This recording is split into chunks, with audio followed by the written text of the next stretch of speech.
Okay, welcome to Shelby County Board of Supervisors this March 3rd, 2026. Anybody have any conflict of interest? Nope. None. Me either. Okay. Any changes to the agenda other than what you told me here? Nope. Max tax levy is going to be March 31st at 8:30 a.m. Okay, do I have a motion to approve the agenda? Moved. Second. A motion by Mike, second by Bryce. All in favor, say aye. Aye. Opposed, same sign. Motion carried. Any additions to the minutes? No. Do I have a motion to approve the minutes? Motion. Motion Second. by Bryce, second by Mike. All in favor, say aye. Aye. Opposed, same sign. Motion carried. Okay, everybody look at the claims. Yep. Look fine to me. We have a motion to approve claims. So moved. Second. Okay, a motion by Mike, second by Bryce. All in favor, say aye. Aye. Opposed, same sign. Motion carried. Okay, county libraries. See how quickly we move through that? You guys know how to run meetings. We don't mess around. Their homework. Well, good morning. Morning. Ladies and gentlemen, I'm Paulette Madsen. You know everybody. That's great. That's great. And so we're here to represent the three main libraries here in Shelby County. And thank you for your support. I'm just going to start. I started this just do like this. I started this last year.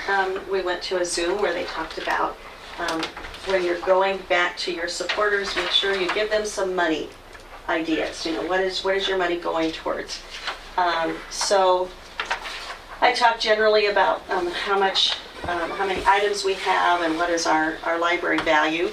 That's kind of an interesting thing just to think about. Our little library has $355,000 worth of materials in it. Not counting the building, not counting all the equipment, just the books and lending materials. So that's kind of exciting to think about that. And we do get a lot of donations. In fact, last year we got over $10,000 worth of books about World War II. And so we created another area for that. So for this year, your money went just for the Elkhorn and the Shelby County residents, served over 2,000 transactions and over $268,000 in funding. So every transaction, there's money attached to it. So that item has a value. And so when it's checked out, then our computer system keeps track of that value. So basically it's saying that person saved that much money by borrowing that material from us instead of going and purchasing it. It's like a rental rate kind of. It sort of is. figures. It is. So it makes it kind of nice. So what it works out to be is that your money works out to be $174 rental rate per your dollar that you give us. So thank you. We appreciate that very much. We kind of feel like that makes us a good investment for you. We do have all of our books and DVDs and puzzles and other supplies, but then we also do all of our programs. We were just talking about all the fun that we have getting our summer programming ready, but at that point I'm going to give you, we do a little brochure that tells about what we have going on. And so because of my teaching background, I do it in a semester, so it's a trimester. We have the fall semester and spring semester and then summer. So this is all of our programming that we've already gotten started, and kind of gives you an idea that we have a wide variety of things that we do. That's right. And that too. So we have a lot of fun with that. We did add, I was just talking to Charlie about, we're working on information about Elkhorn history. So we started a local history junkies. And we started with one, and now that's not on this schedule yet because they decided their first one that they want to keep doing it every month. And so they're bringing in old pictures and newspaper clippings, and they want to start putting some things together to document more about that history before the people that have that history art around to share with us. So we want to get that all gathered. So we're having lots of fun. If you haven't been over to visit us, please do stop in. You're welcome anytime. The chamber's always good about coming to visit with us. We're going to have them come in a couple weeks again. And if you have any questions, or if you have any DVD, VHS you need copied to a DVD, My kids are enjoying those. I'm glad. It's really fun. We have a lot of people that do that, but Yeah. they take them to their kids right away, and then their kids are watching them. Yeah, it's really fun. All right. Thank you. Thank And next, Good morning. I'm Tara Painter. I'm new here in Harlan. I was in Glenwood for 10 years, the Brick Library there. Really enjoyed my To time Shelby here. County. Pardon? Welcome to Shelby County. I'm loving it. Thank you so much. I made a little pretty with some basic facts about us here in Harlan.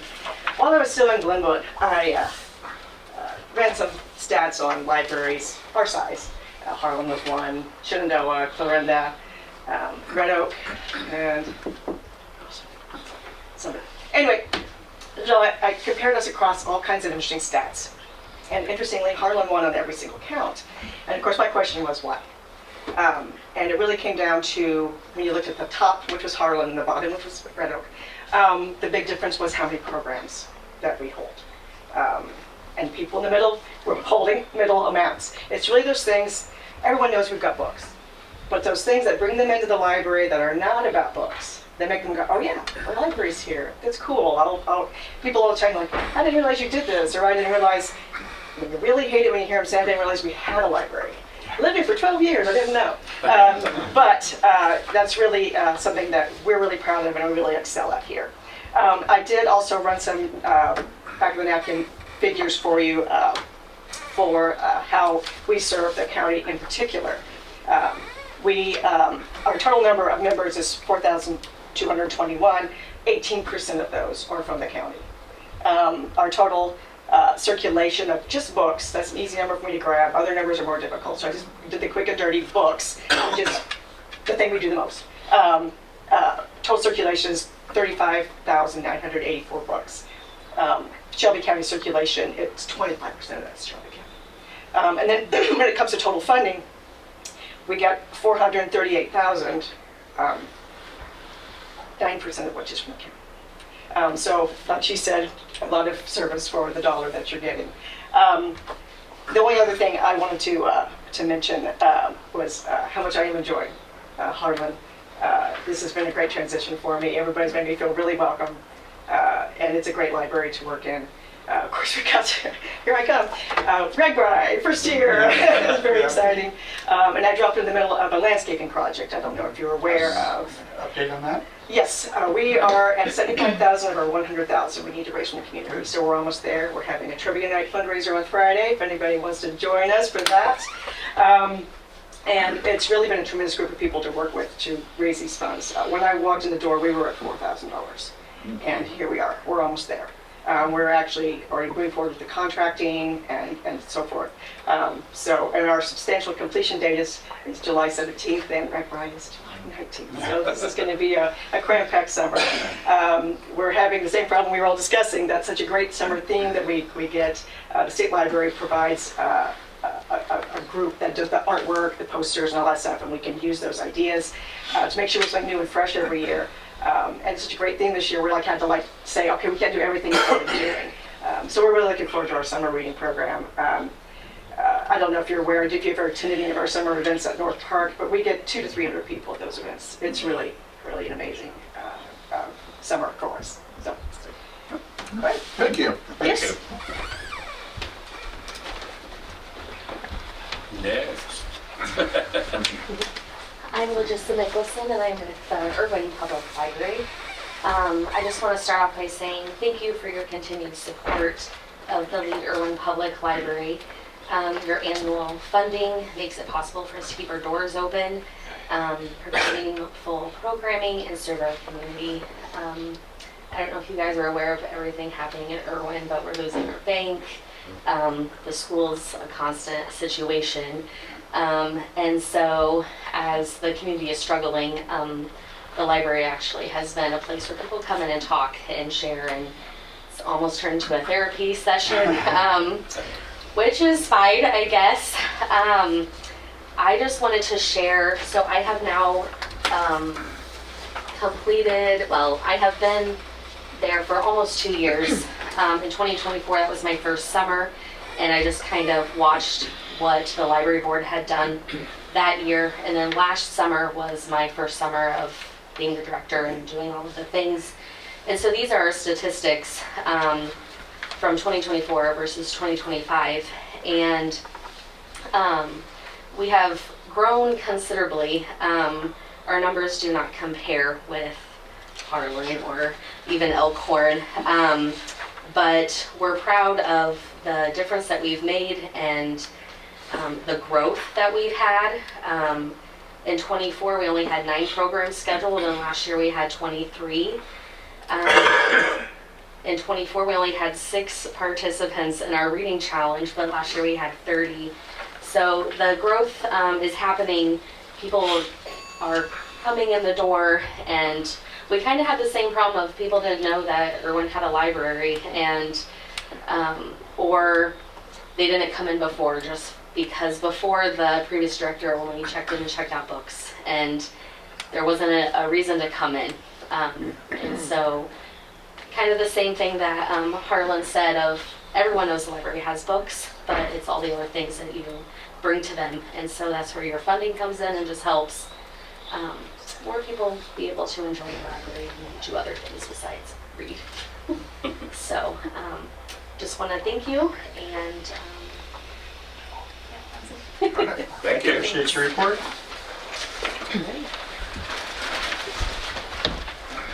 Okay, Chris Frederickson, secondary roads. Good morning, everyone. Hi, Chris.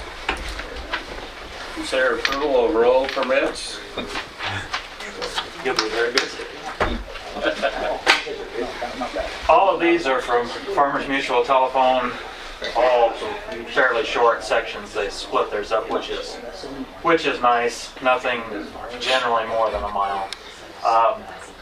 Like I've done before, we could go through them all, but I don't even have a general area. They're scattered all across their service areas, so have everything, never had a problem with them. So unless you have questions, I would push them for approval. Farmers Mutual always does a good job, respectful. Do we have a motion to approve? I'll make a motion. Motion by Bryce, Second? second by Mike. All in favor, say aye. Aye.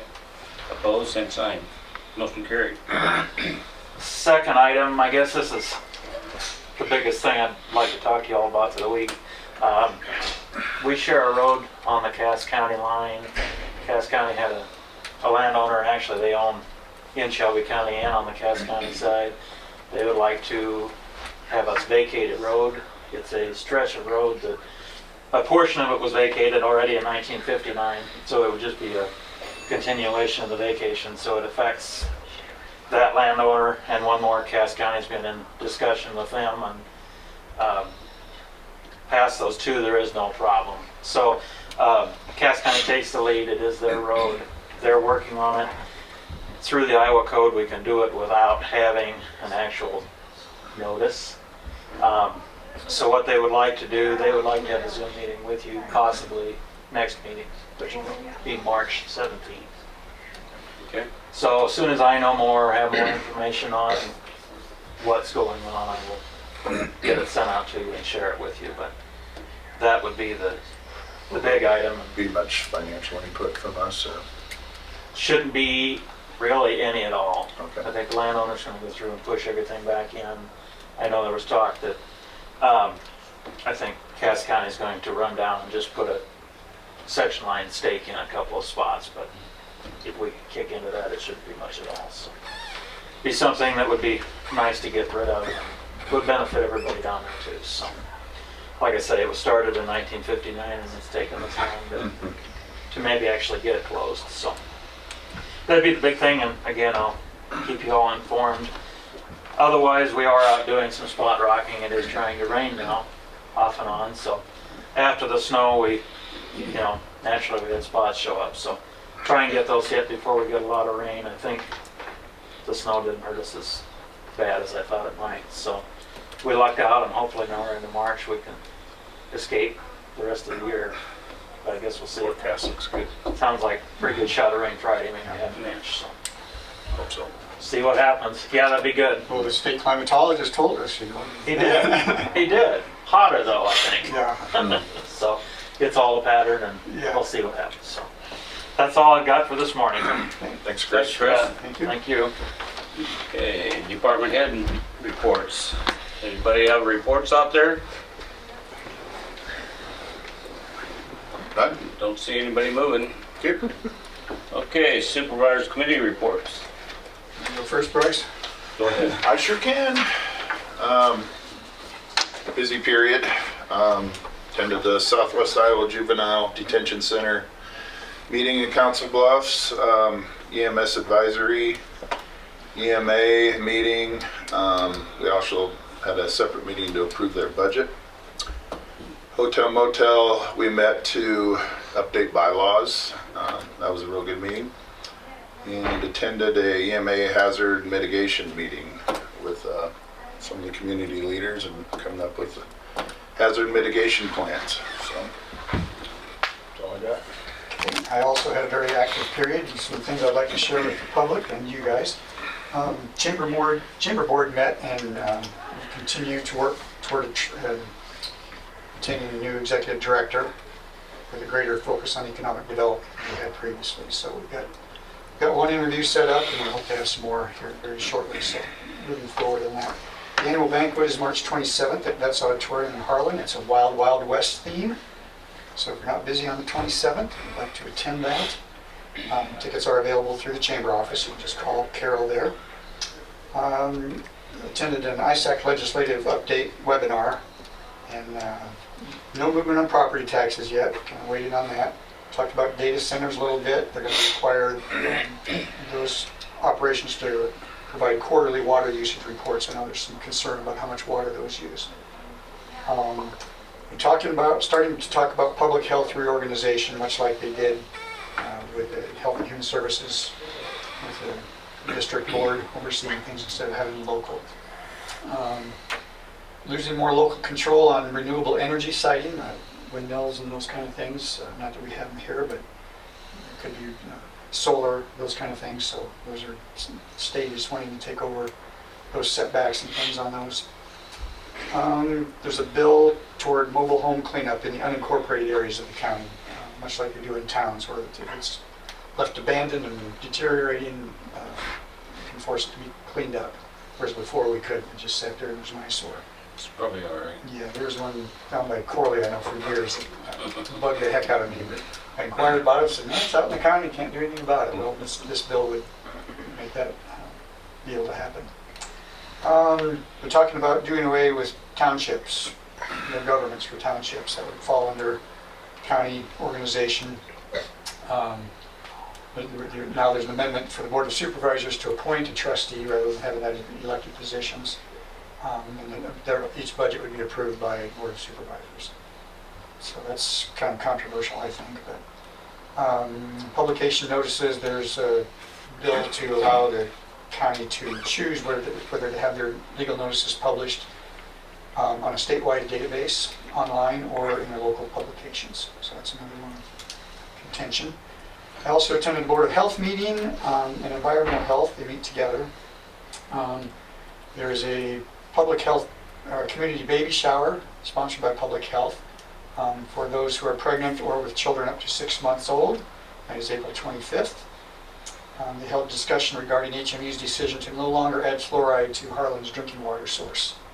And the County Board of Health drafted a letter in opposition to that change, supporting the use of fluoride. So that will be sent to HMU to let them know what that board thinks of that. Community health needs assessment will be going on, well, it's going on now through Merchant Medical Center. It's a 5 to 10 minute survey about what's important to you regarding health care in your county. You can scan a QR code on posters that you'll see posted around town, or you can call 755-4422 and get a hard copy or contact Public Health. They'll have that as well for you. There will also be a public or a focus group regarding that community health needs assessment on June 8th from 8 to 12 in the Alba Room at Merchu. Breakfast and snacks are provided, so if you'd like to provide some input in person on that, you can attend that. And the Manning Recovery Center and Manning Regional Hospital was at that meeting and provided an update on a grant they received for opioid, the opioid grant. They're going to be implementing a medication-assisted treatment center there. It'll be the first of its kind in our area. It's called a MAT clinic. And that's for substance abuse treatment, including meth, alcohol, etc. And outpatient service will include Medicaid and those in their third trimester of pregnancy, which there is no place else that will serve those folks currently. The bad news is it's going to take them 6 to 8 months to set up the program. So it won't be available until next fall, winter. It should be self-sustaining after that time. Firefly was also there, and they recently inspected all licensed child care facilities in Shelby County. I think they only had an issue with one, and it was taken care of right away. So we have good health care facility, child care facilities in the county. Let's see. Also attended the 100 Canyons Alliance with Chris and his assistant the other day. And I didn't know anything about 100 Canyons, but that was one of the committees I changed with Charlie on, so that was my first meeting. That is a 19-county alliance focused on stream bank stabilization to protect bridges and other infrastructure throughout the county. So learned a little bit there, and hope to learn more in the upcoming meetings. There's a presentation by the state of Iowa climatologist, and he looks at historic trends, not just year to year, but historic 30-year averages. And in general, spring and fall are getting wetter with more frequent violent weather, as we have experienced. And summers are becoming drier with fewer weather events. So your June and July are drier, but both end on each end, you get more water in the spring and fall. So. And then we had also a presentation by the Iowa Secretary of Ag, Mike Nag, regarding soil erosion control methods throughout the state and how they differ from county to county almost. And lastly, I would like everybody to remember our soldiers. They're stationed across the country and around the world, and pray for them as the Middle East war escalates. So just going to keep them in your thoughts. There are a lot of families in the county with sons and daughters, moms and dads, aunts and uncles serving in the military. So keep them in mind. That's it. Well, that wasn't as busy as you guys, but we had a SWIPCO meeting last Thursday, and I got placed on the executive committee in place of Todd Lane, and that was the major thing about the meeting. The rest was business as usual, and that pretty much takes care of that. Okay, next, consideration and approval of supervisors sign multi-county 2080 agreement regarding juvenile detention center emergency juvenile services. This is a board I sit on. We're, let's see, 9 counties put together under this 2080 to serve the juveniles in our counties. So Neil has a place to take them. They can't be put in with regular prisoners, so they have to be handled differently. So far this year, we've had 243 detention days, so we're utilizing the facility pretty well. But it's just a 2080, we all share expenses, and we've been doing it several years. Just updating the 2080 agreement. Those are housed in Council Bluffs, right? Yeah. Anything to add? Okay, so. Okay, you want to make a motion to approve? I'll make the motion. I'll second. Okay, motion by Mike, second by Bryce. All in favor, say aye. Aye. Opposed, same sign. Motion carried. Okay, consideration of resolution 2026-11, compensation board recommendation and elected official salary for fiscal year 27. The increase was approved at the last meeting, but I didn't have the resolution. So the increases were approved, but they need to be approved by resolution. So for the 27 year, the auditor was 3.5% with a salary of $78,946. County attorney increase was 3.5%, $85,455. Recorder 3.5%, $78,946. Sheriff, 6% increase, 124,619. And supervisors, 3.5%, 38,770, with the chairman to receive $1,500 stipend. And treasurer's increase was 3.5%, 78,946. Okay. Have a motion to approve. Motion. I'll second. Motion by Bryce, second by Mike. All in favor, say aye. Aye. Opposed, same sign. Okay, consider approval of resolution 2026-12 to set the date and time for public hearing and to publish the set fiscal year 27 proposed property tax levy notice, March 31st at 8:30 a.m. This hearing is the one where we sent out the mailers to be sent out by March 15th. And this is a public hearing for anybody that wants to come in and voice about the budget. No decision will be made at that meeting. Okay, do I have a motion? Motion to approve. Motion by Bryce, I'll second. second by Mike. All in favor, say aye. Aye. And that was March 31st at 8:30, correct? Okay, motion carried. Okay, I guess we're gonna recess for budget workshops.